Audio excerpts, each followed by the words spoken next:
holim the ki dinga phat pha le dam na apc ovin ewing ba paka yesu krista min ka thang ba in na bon chawi ni chi la hin ka hin lim ki no ve corruption hi he khalo koi ki umham hi gam sung inam sung ho bung sung ki san dong corruption in asu boy he sum le pai le corruption hi pon corruption hi thil ta jong nitin hin ko man a hin mu the na obe iti ho he do na dinga chun nang le ke ta san te chun bible a ko na ikihil ma jen he ji chu dunia ding ai thu pi corruption hil chit na dictionary lama chun latin pawa ko na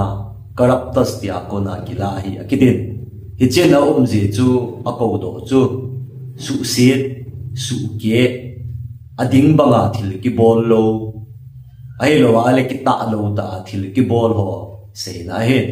he che corruption hung ki la do na hi sumle pai ni gu le hilovin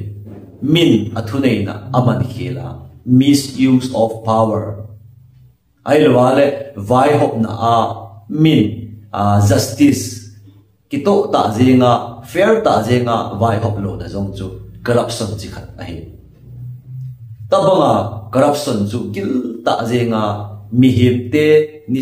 se hin ko wa hi azung thu ta a ko a hi institution zo sele ki vai po na zo sele ki lam kai na zo se hin corruption chu mu the he a hin la corruption imu go dan a corruption dan he che lo a hi le mu thim thei lo yong tam ta the he ga ber sei kin ti ve sumle pai man hil le sumle pai lam di lo na le hi corruption banga na ge la hi le na vel le na hi na ko ma corruption tam ta hi na mu hil ding hi hizel sun corruption chu tu ni in bible a umem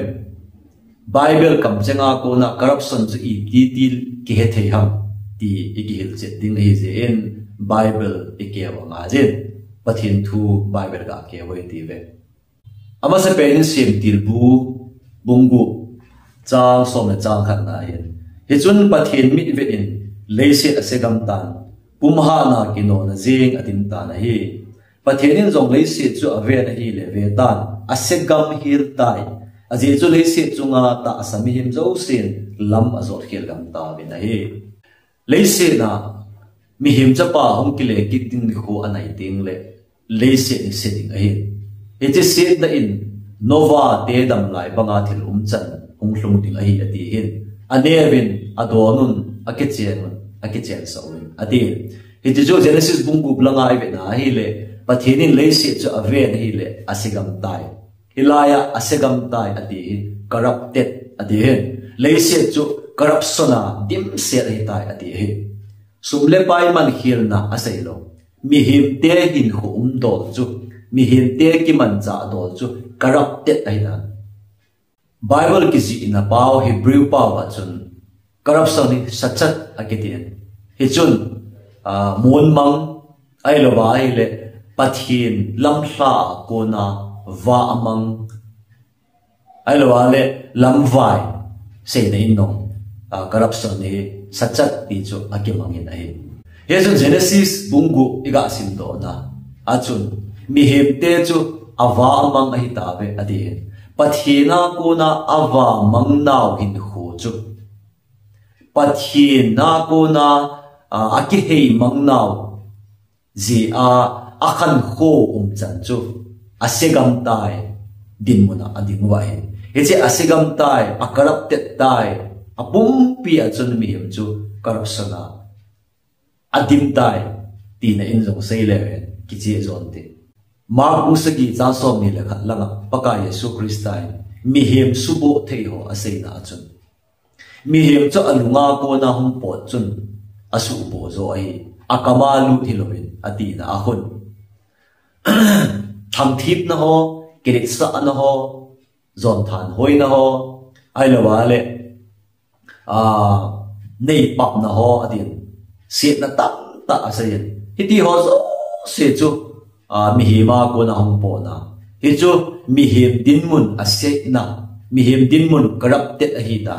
se to na ki che ta je ki movin rong bung khat cha som ni le thum lang sim ki na le chọn cha bol chun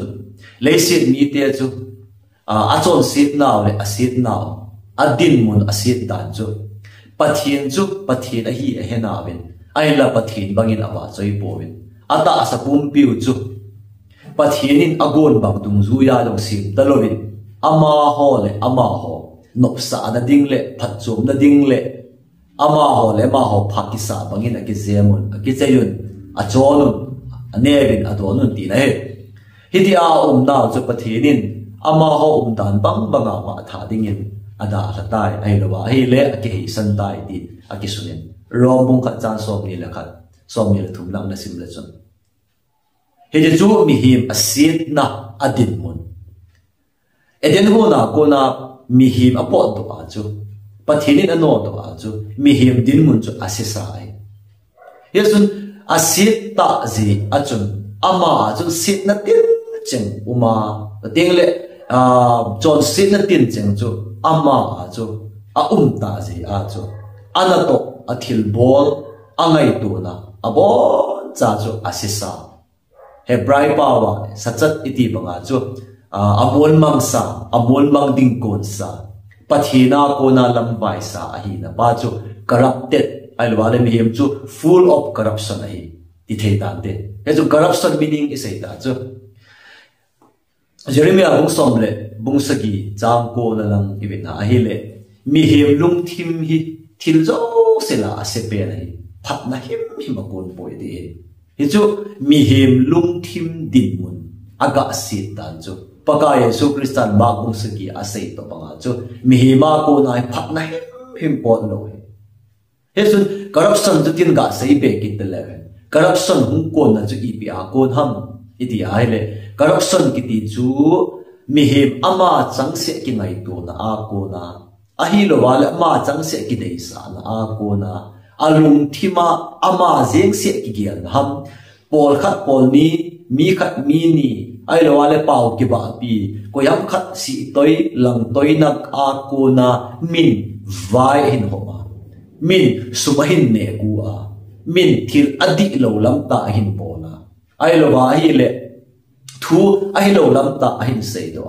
khat le khat ki le hu na dinga zo le na hin pana so te a chu ki khe hla na za chum hin tak na ho zo se hi abon cha corruption ti chun a ho so ke hi ye chun sumle pai lang jeng se helobin nitin hin ko man na hin mi him chu corrupted hi ji a chun anato athil bol hi ama jeng se ki ngai tu na pathina ko na lam vai na a ko na min thil abol teng le athil bol ho jo se cho abon cha corruption aje cho athil bol chun mi phat chom sa na lung lo vai ho di na lun sa lo thu atana lun na thu adi a tan na alun sa lo ji a cho hiti ho athil phamo mong kon do thei lo na a da ki tong zo se cho corruption in a ho hi pakai pathin chun Israel te he nga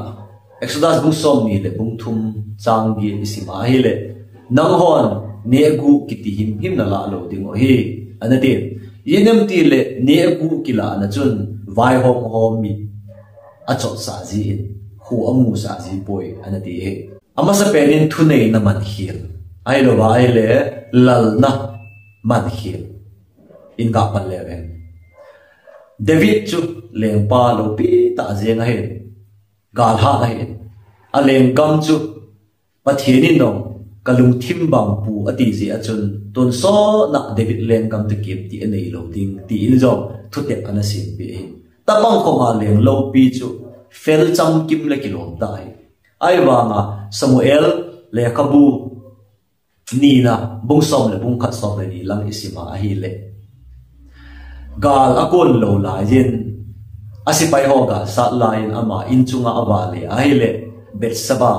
anak anamui na kisil lai hichun leng thunei na a power mo chain a covid a pindan sunga a puilo le na upi e ti thu ki moi chu teng le aloi pa uria chu le agal sat na muna a thi te ya ina hung kile lo na dingin plan phalo ta je ga sim genin hiti chun sipai lam kai ho so lin uria chu gal kho lai ya so lu dingin anh say pe ti chun Uriah long chu ama plan di lo je na thi nei ichu divine a power aman di lo na hi chi aman di lo na je a Uriah le thi hi lo utieng le dan di lo ta je nga bet se ba ke chen pi le lo a in sung to aleng gam chawai kholoi a je chu achapa Absalomin aleng gam hin chu a alal to na hin chu a nasata je nga ki do wa asipai ho jong ke ni ki su a agam mi hem jong ke ni hel ki su a tawa ma chu al athunei na anaman lo athunei na naman di lo misuse of power chu corruption hi ti ta chu he je corruption anaman ji a chu aleng gam ma yong la to na to thei lo ba songkula pozama achapa ki cha na ji a chu gen thei ta ji nga hin hu anaman nei ama ti ta lo wa lo Solomon jong chu leng lo pi ta jeng house ta je nei amin ki thangai ama leng chan lai chun ga la ni poi hi nge leng gam chu no me a hil la a leng gam aga no me itiu he ama athi to ki tu a ado na ki chare ana to ga ji tam ta aneya a house na le a chi na chu pathin to ami te dinga vai hop na ale lengam su det na amang chataloin ama noksa na ding le chu selfishness adi ilo ta zinga thil bol na chu ahung ki pat ta chu corrupted ita zama chu a house na chu corrupted tengle achi na long chu corrupt tu tengle a lengam vai po la long chu corrupted hizia chu athi thi a chu lengam ke ni ya ki su a judagam to samari gama ki unki khena namni in Jerusalem to pha nam somin samari lama lengam tha dinwa ai la chi so di lo pi chu yem ti le chi chun a economic gam sung ne le don teng le ki vai po na ai effect na mi pi dam zo ta lo pathin a ho naw sa khu na jong chawai ta ida chu bong no lim asimu wa samari lam chun an ho wa ki thoi na zo thei ta lo danong palke a surya le pa nga ita chu do jong ta lo yi pum khat na su si ta ji a chu corruption in jumaga kho a gam sum ga su si tan chu chu te a chu samari ga ma cheng se to su a ka ya le sit mun tin na the tha ma wa tu ji zo wa na muk nazar hum ki na Jerusalem asu se na kulpi su se na temple su se na mai cham thil lo ho zo se la Israel te yong suwa Juda te yong suwa na kaya kum tam ta so ta ngo ba Israel te thau thal thei ta lo ko ma ano ngai hiti ho zo se pham ti le leng ten vai hom hon athunei naw aman hil hiti chu corruption chi khat ai ja ko na nang le ke ding a poi mo chu gam sung vai hom nam sunga vai hom ibon chaw hin corrupted mi ma ko na hong po hi hizia chun a phape ne eti zong hi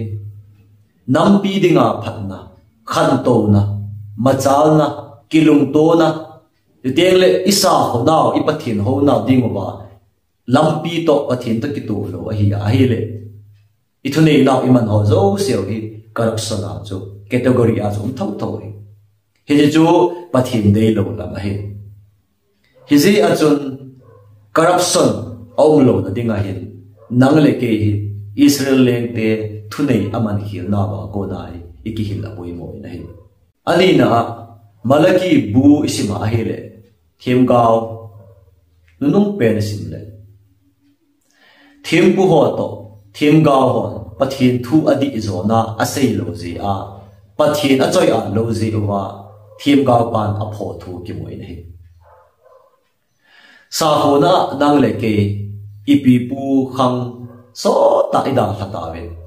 Christian le Bible Jesus Christa ta sanin e society hi i ta ve a hin la hi cha poi mo pe ta zen gam sung ho bung sung le nam pi sim phadinga chun thim pu to thim gaw ho yong hi mun poi mo ta zen ki changin he chun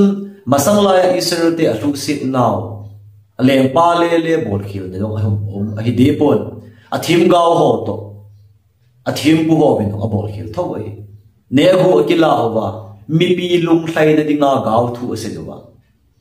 so dia chu mi pi su lung thlai na ding le mi pi lung oi na ding keu se a na a to ji o chun mi pi a zen ji o chun pathian thu hi ding banga mi pi ko rung zo ta lo teng le mi pi gam sung ki vai po na pathian lan zo ta lo so dia chu malaki thiam gaw chun thiam pu ho to thiam gaw ho chu ana pho ai ya chun pathian chu alo pi ding banga ba choi theina ding in le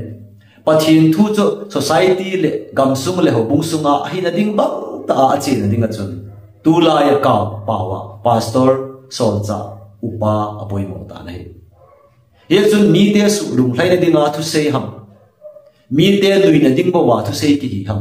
ole mi te nun sim phat na ding ham pathian anai the ding bo wa hil cha le pho na hi ham ole anui na ding bo wa le no tol bol na dinga pho mai mai na hi ham pathian na tong pathian la chaw dong kibet angai ta nei Yesun Israel te thiam pu ho lo Eli cha te ho lo chu thunei na on man hi lo wa Samuel cha te ho lo chun thiam pu hi na teng le thiam gaw hi na on man hi lo wa hi a ju Israel cha te nampi ki vai hop na a chu na sa ta jinga ha sa na hlunga hi Yesun politics le hi asi ai pon a political power political group ma ki mang chalo ho thil la lamkai te pipu na chang ho jing zong hi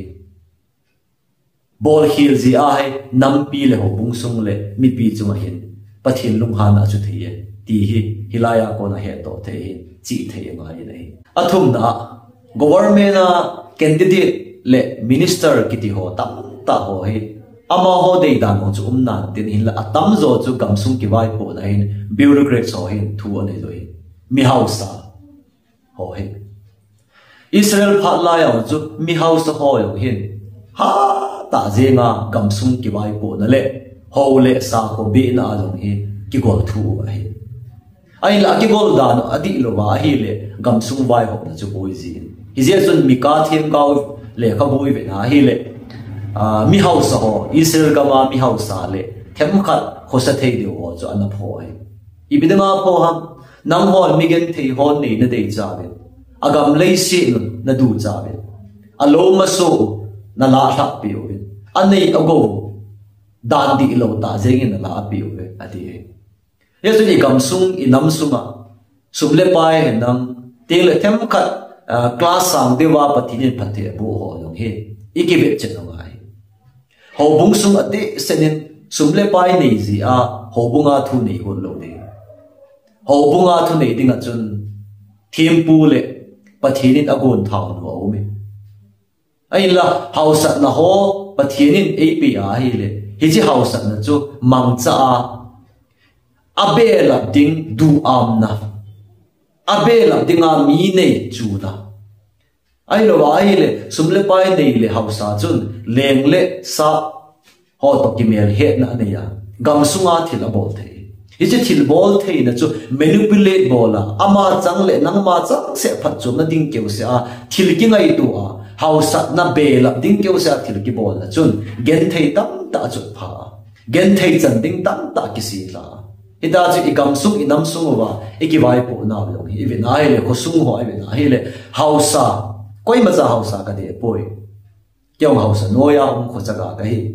ai la hausa chu hausa che che yen ai wa ho cha ga gen thei che ki ti ho jong hi in nam piu khat to lo na hi yesun corruption hi thu ta zenga society wa in thu ane je yesun government pa ai lo wale political party ki man cha na le a ko na chu corruption mu go ti lo win ni si a ikilam kai now ni si a va iki hop now hin kho i man na wa ko na hin corruption hi ha ta zenga zum a kho a hi ji chun inam sung ikam sung ikiwai hop now hi ha ta zenga su se na teng le hi ji chun paw le ham jia e khen wa hi ji chun nei le go nei tam le nei shoma e khen wa house in ko le again the in ko e khen wa so tia chu i kho sang in kho jong hi ki bang the lo wa hi kolte society sei bang bangai class tam ta ki khenning bangai ki umgam ai ta hidi ho zo se a root cause chu corruption he yasun corruption aphat lo dan bible ang kon iga sei ta ve sei be diong tam ta thei tin hin la hi chana hin ngau ti ve bible corruption ji a israel lengam ki vai po di thei lo dan mi house on a house now aman cha thim lo wa nei pap ji a mi pi gen thei na lo gen thei lo na le teng le mi gen thei ho nei le ko dan di lo ta zenga ala pi na ho bible dem na ho mi gilo ai lo ale pathil lam sa na a chi lo ti a bible in apostle na ho hi nang le ke ding a ki hil nai tin thim pu hin thim kaw ho zo mi pi lung thlai ding a thu sei ko hi lo mi pi dam na ding zo a mi pin abol khil na wa ko na lung a hei thin ding zo le pathin anai zo wa nam sung gam sung ho bung sung tu sa nga hu dam the na ding zo chun nang le ke poi moi bible in no corruption hi anado in israel nam te la jong chun corruption ha ta zenga asit piu hi je in nang le ke tu ni a christian hi a christian society am cheng hi je in khaye hi che corruption hi atuma mi aga mu golovin eima ho che na to na le eima ho che vai ho na eima ho che thunei na idin mun che wa ko na ilung gel ina to na wa hin corrupted asesa lung gel mang cha hilovin krista a ko na sim tha na